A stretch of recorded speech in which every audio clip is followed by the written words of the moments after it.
there, and welcome to New Life Church. We're glad you can join us. Before the message begins, be sure to like, share, and subscribe to all our social media platforms so that you can stay informed on all our latest content and events. If you feel led to invest in the ministry, please visit our website, newlifelancaster.org/give. Thank you again, and God bless. For you that may be visiting today, I'm Pastor Moses, a pastoral care pastor. And Pastor Ron asked me to share this morning. And when he asked me back a couple of months ago, I think it was, a while ago anyway, I had, when you've been around the barnyard as many times as I've been around, you got a lot of things you want to say in a short time. I've been known to have a lot of things to say, but I've never been known to have a short time. But as I was thinking about it all, several thoughts came to my mind. And in our staff meeting a couple of weeks ago, we were commenting on the different devotions. We all, in our staff meeting every week, each one of the staff members take a turn to do a devotional. And Stephanie made a comment. She said, Pastor Moses, the one I remember the most from you is when you shared your story. And that I got working in my mind. And I know I've shared with you a number of times my background, the journey that God's brought me through. But I want to share it again today. I remember several years ago now, I don't know, 4 or 5 years ago, one of the ladies approached me and she said to me, she said, Pastor, you don't really know me, do you? I said, I know you from seeing you in church. I know you from talking with you. She said, but you have no idea where I came from or what my journey's been. And that's been going over in my mind through the years. And for all of you here today, for the most part, I have no idea where your journey began or all the mountains and the valleys and everything you've been through. But today I want to share my story. I saw a title some time ago, a long time ago. It says, everybody has a story. Everybody has a story. And as I was thinking about my story, which I'll get into in just a moment, I guess Joe told me I got to get the microphone up closer to my mouth. As I've been thinking about it, the story of Abraham. Abraham, we all know his name. We know about his journey. I was reading something rather interesting. It said it gave his biography. And he didn't do too many miraculous things. He never wrote a book. Never wrote a song. To my knowledge, never really did a miracle like the prophets. But he's called the father of a nation and the friend of God. Wow. That trumps everything else. Abraham. So I want to read a couple of verses from Genesis chapter 12.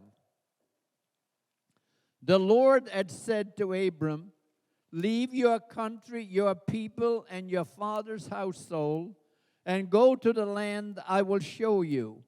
I will make you into a great nation, and I will bless you, and I will make your name great, and you will be a blessing. I will bless those who bless you, and whoever curses you I will curse, and all the people on earth will be blessed through you. So Abram left as the Lord had told him, and Lot went with him. Abram was 75 years old when he set out from Haran. He took his wife Sarai, his nephew Lot, all the possessions they had accumulated, and the people they had acquired in Haran, and they set out for the land of Canaan, and they arrived there. And I'll stop right there for the time being. I don't know if I'll get back to it or not. In looking over the years of my journey, I see a lot of similarities with the life of Abraham.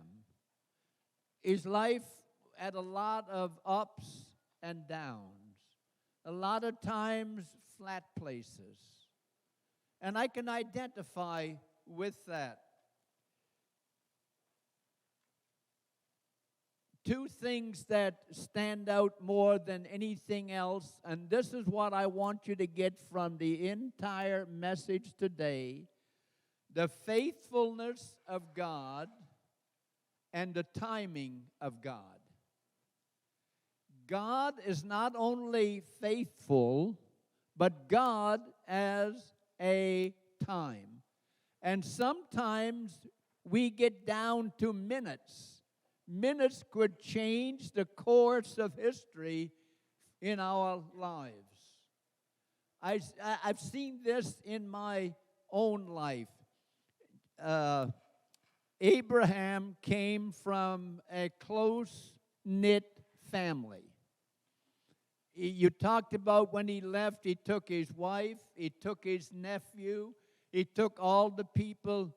Now, we don't know very much about his real background, Ur of the Chaldees, which is, I believe, right now somewhere in Iraq, in that part of the world, somewhere north of Baghdad, I believe.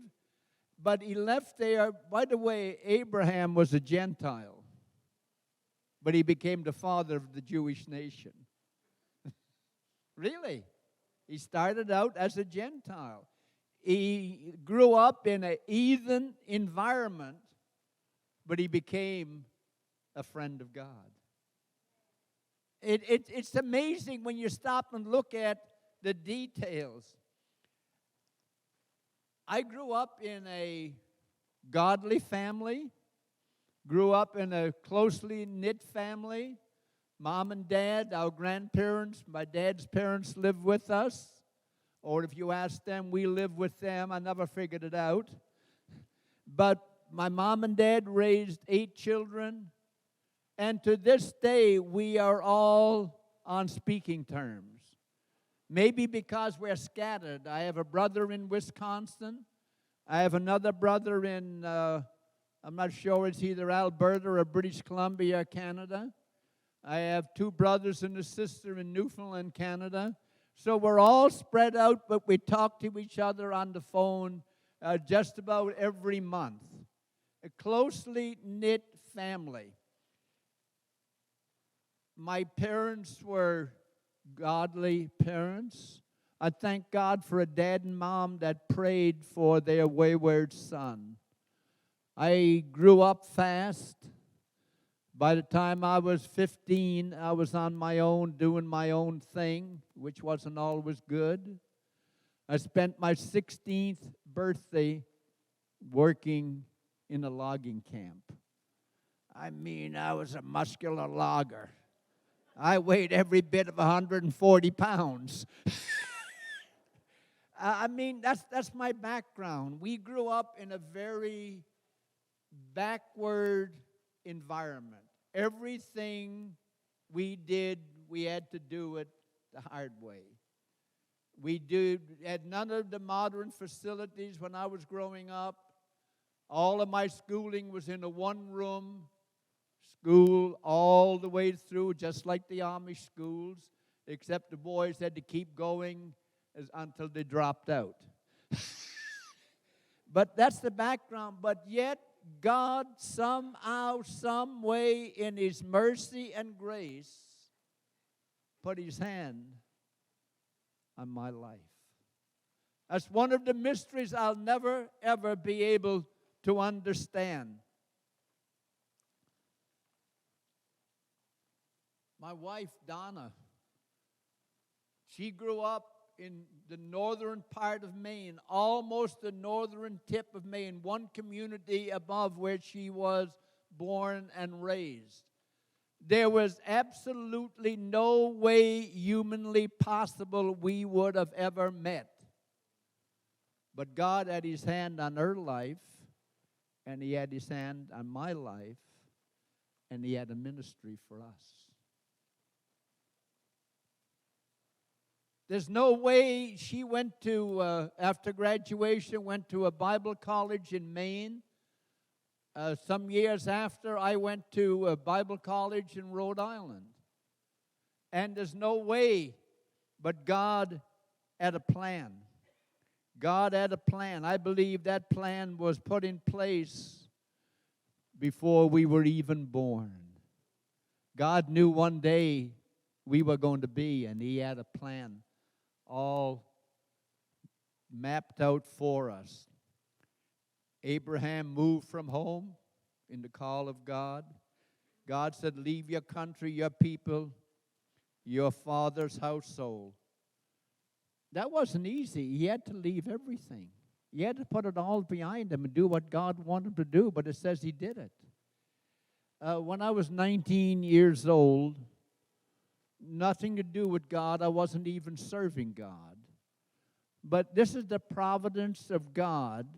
God arranged it that I would move from home, live with my brother in Ontario, and it was there that I got saved. You know, as a side note, when I was planning on leaving home to move to Ontario, my cousin was going to go as well.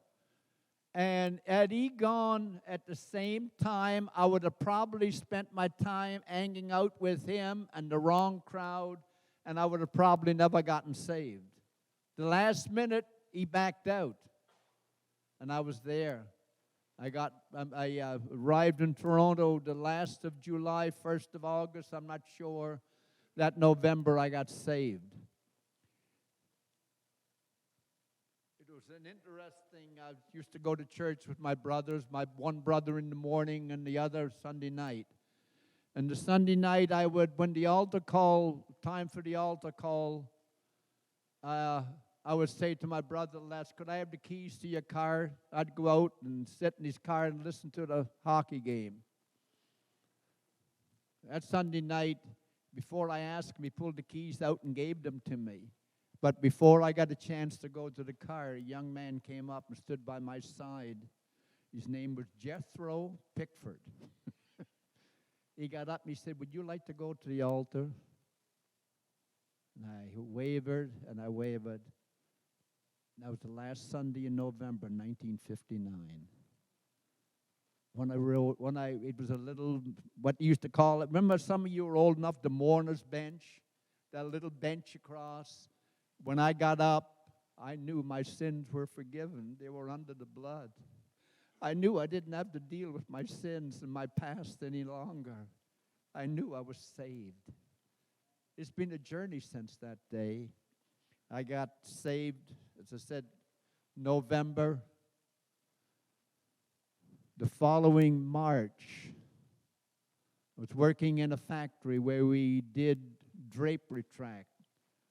The type I haven't seen any of it around there. It's stainless steel, where it's like a railroad track, and a loop with two little things that just slid along on the track. We were helping to make it, and about 11 o'clock, I was thinking about lunch. You can imagine that. God spoke to my heart and said, I want you in ministry. I want you to go to Bible college. I mean, in a factory. God was in a factory that morning. It interrupted my thoughts about lunch. But from that date, for the next 2 years, God and I battled. I did not want to be in ministry. Nobody in my family had ever been a pastor. I had no natural abilities. I had no qualifications. I didn't know anybody. God, God, you got the wrong guy. Pick somebody smarter than me. But God kept on working, and finally, did you ever see the cartoon with the guys painting the floor? And he starts at the door and works toward the back corner. That was me. God just destroyed everything. He took everything away until I said, okay, God, I give in. I made application to Zion Bible. It was called Zion Bible Institute at that time. Did all the paperwork in February. I knew they got my youth pastor told me he had got my references. He filled and everything. And I never heard a word from Bible college from that day until I got a letter of acceptance in August, 2 weeks before school started. That summer I was visiting my mom and dad. I didn't tell them anything because I didn't know anything. I remember I was so happy, God, I did my part. Now, you've not followed through, God, so I'm free to do anything I want to do. And I remember I was working the 4 to 12 shift in a factory. My brother and his wife were on vacation. I was home alone. I was awake, laying in bed, and I remember the slot in the doors, the old... They put the letters in, and they fell on the floor. I went down, and the letter that was on top of the pile had a big gold color seal on it, Zion Bible Institute. My heart stopped. A dozen times I picked it up and said, you've been accepted. I joke about it. I said, I think what happened, somebody backed out, and they had a bed. They needed a body for the bed. So they reached down and my name come up first. And that was the beginning of the journey.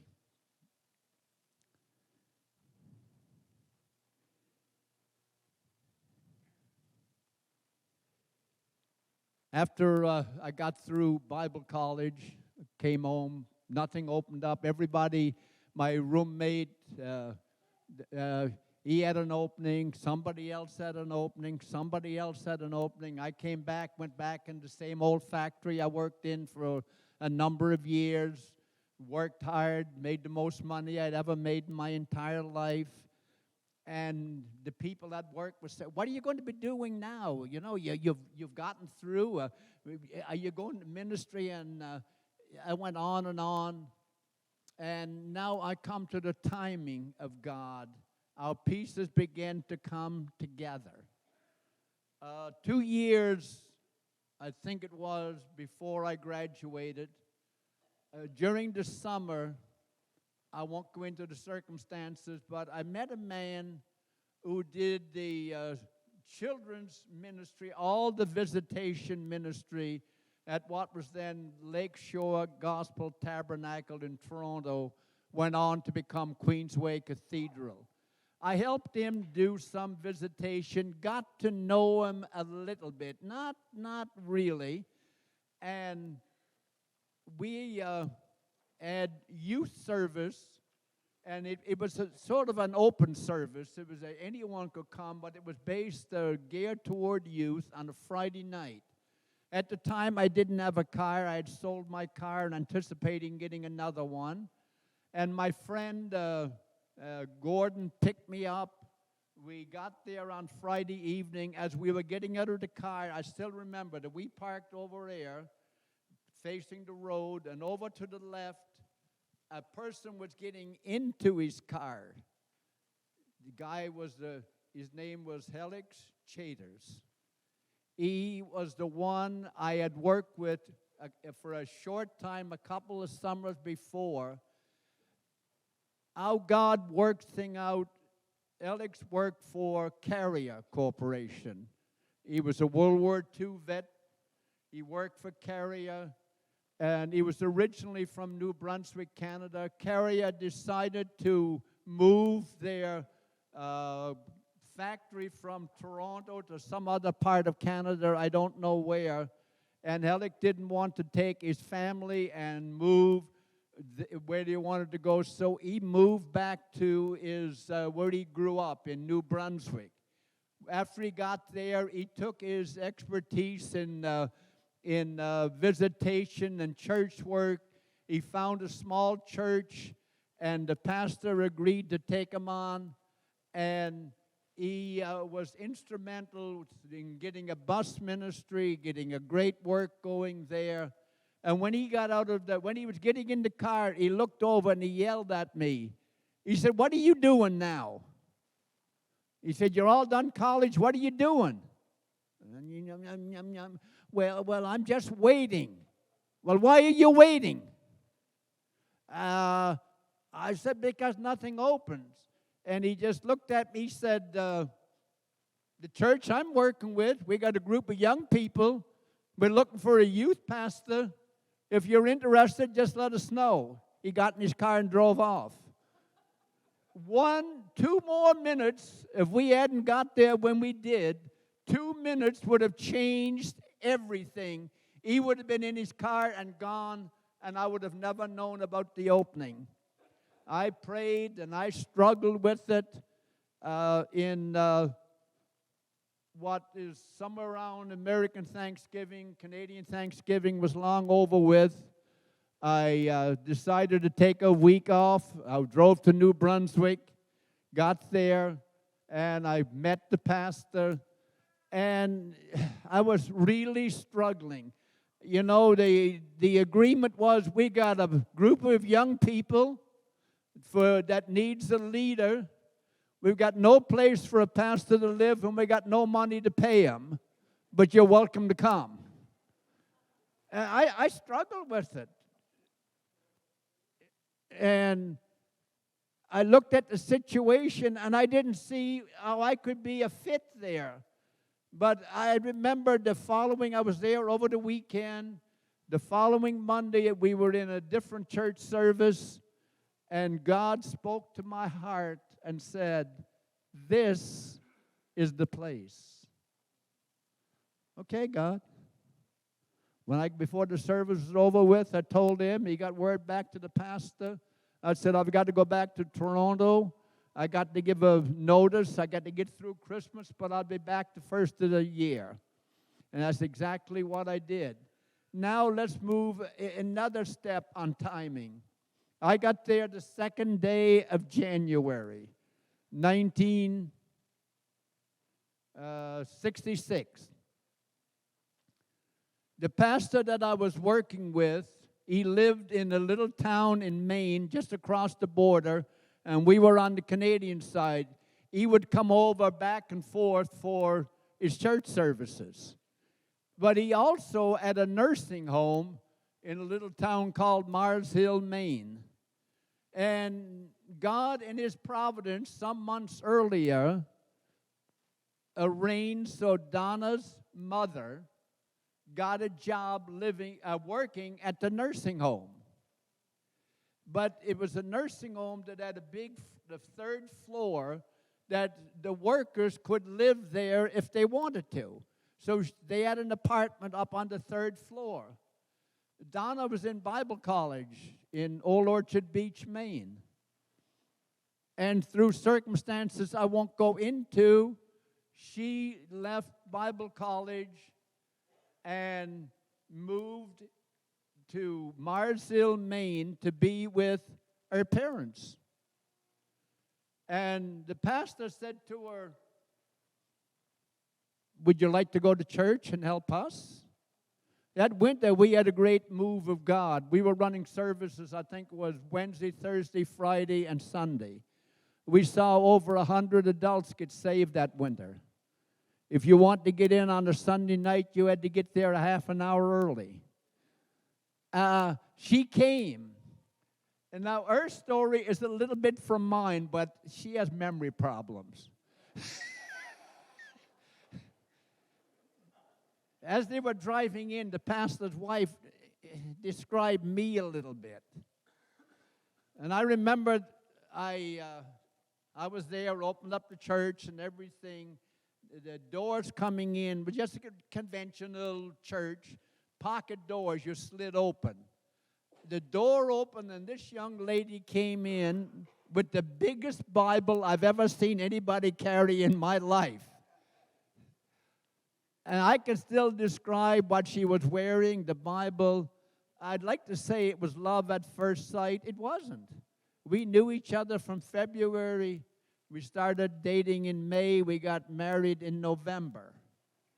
But the point is, if I would have said no to New Brunswick, if God hadn't arranged for her mom and dad to be working with this pastor in his nursing home, if she hadn't come home earlier than she had anticipated, our mom only a few months later got done and moved back to their home. God put it all together in just days or weeks or minutes to bring us to the place that we are today. Folk, don't ever, ever, ever allow timing because God waits or God does something on the spur of the moment. Just be open to God. I got there, as I said, I needed work. I had just bought a car. I had a car payment, I remember, $80 a month. You say, $80 a month? That should have been easy. Yes, but if you don't have a job, and back then, if you had a job and you got $50 a week, you were doing good. So that was a pretty big car payment. I got a job doing logging, cutting pulpwood. And then decided my leg was good cutting instead of the wood. So when that was over with, I went to work at carpenter work. And then I got a job working for an wholesale drug company. But through all of this, God provided, God put all the pieces together. And I got done doing the youth, being a youth pastor. I knew, and again, there's a lot of circumstances I don't have time to go into. And I was looking for an opening. I tried with the Pentecostal Assemblies of Canada, which is a sister organization to the Assemblies of God, and they wouldn't even look at me. God closed every door there.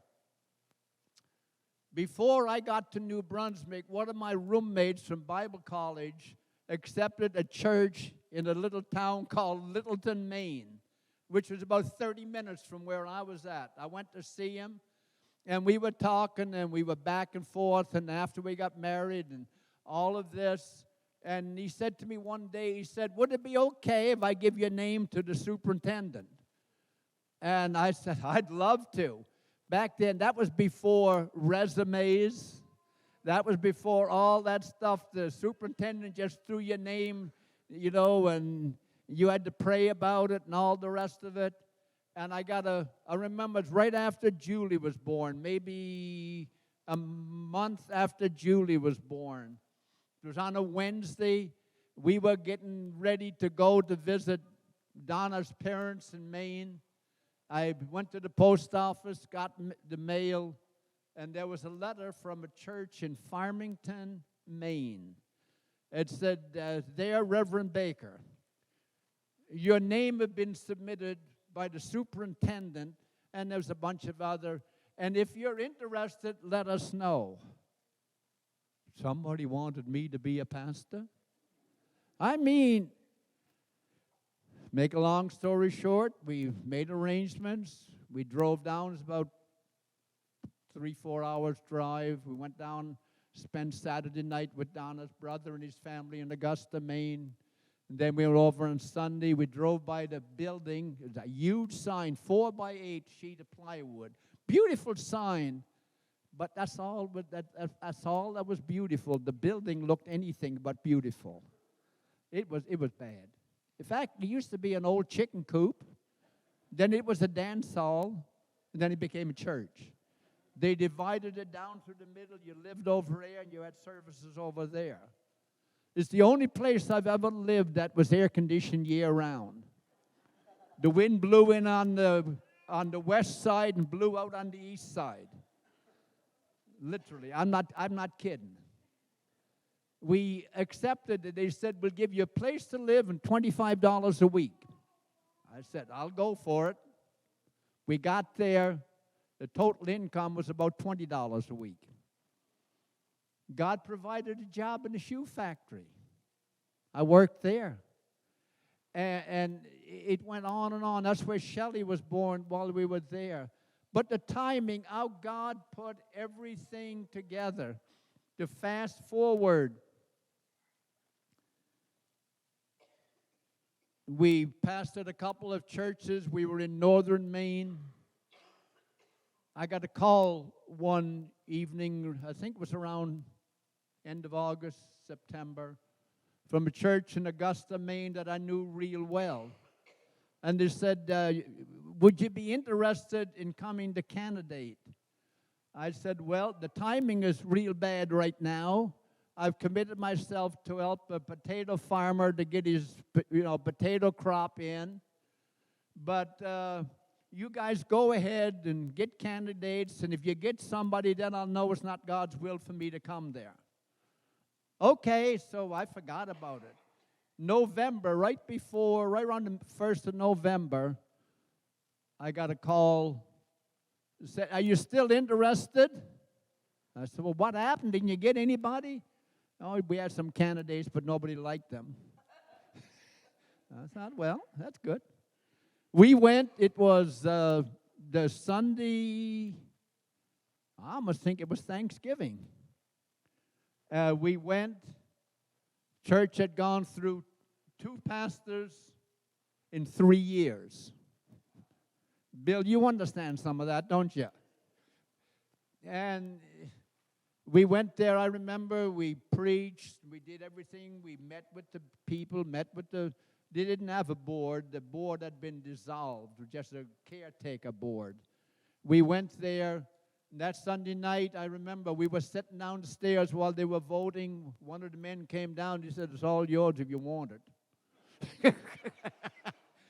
I said, okay, I went up the stairs. Yeah, I'm glad, I'll come. So we moved in. Our first Sunday was Christmas Day. Sunday was on a Christmas Day. We moved there. And you know something again, the timing of God. That was the greatest ministry. That church, it tripled over the next few years. Built a new building. Still a great church there today. What am I saying? I'm talking about the faithfulness of God and the timing of God. Go back with me to when I met the man as I was going to church on a Friday evening. If we would have been stuck in traffic and got there 5 minutes later, he would have been gone. If he would have left 5 minutes or 2 minutes earlier, we wouldn't have been there. And everything would have been totally different. But God in His timing and God in His faithfulness. I think of all the situations in our family, and I'll get to this as quickly as I can. When Julie always knew what she wanted to do. She wanted to go to Bible college and work with children.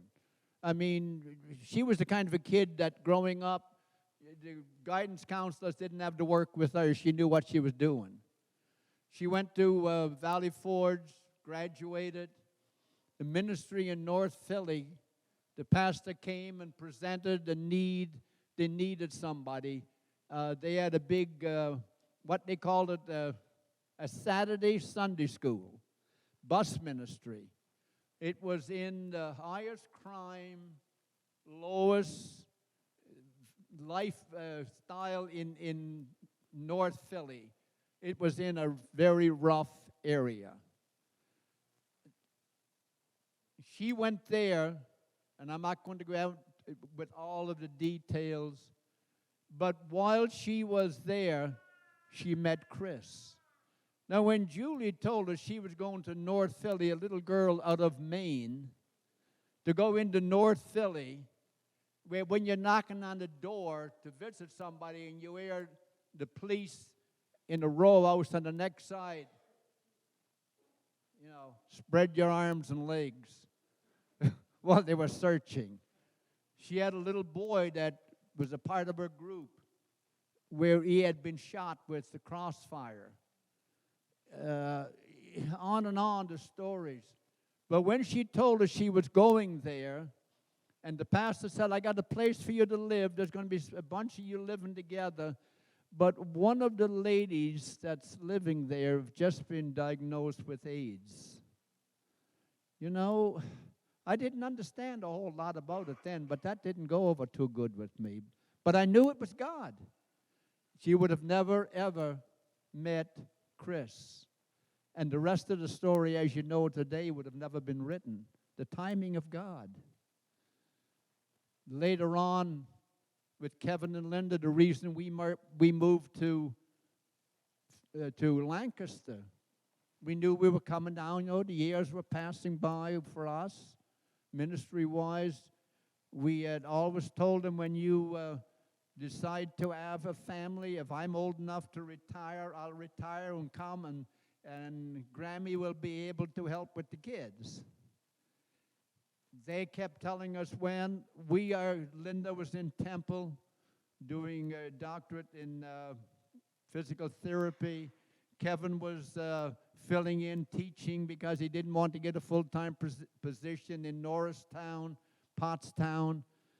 But before that, they told us when we get done school, we are going to move to Northern Virginia, I believe it was. They had friends down there. But the last minute, again, the faithfulness of God, Linda, when she was doing her clinics, they sent her to Lancaster. No other part of Pennsylvania, they sent her to this area.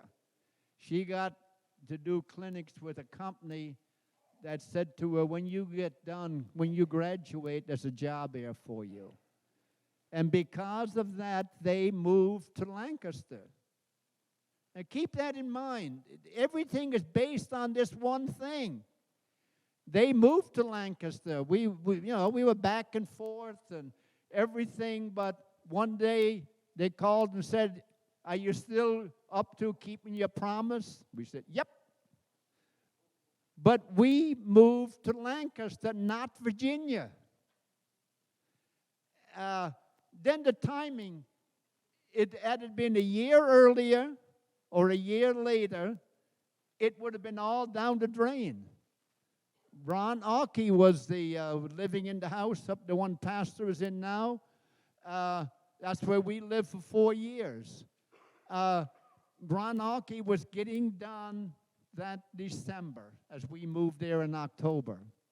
Pastor Garman was doing what I'm doing. He was getting close to the end of what he wanted to do. So the timing was exactly the right time. God brought us there. I remember when we came, I didn't come here to come on staff. I mean, we just moved there to be with Kevin and Linda. It was after we got here, Pastor Chris asked me to come on staff. But before he asked me, we were looking for a house. God closed every door. Not a door would open.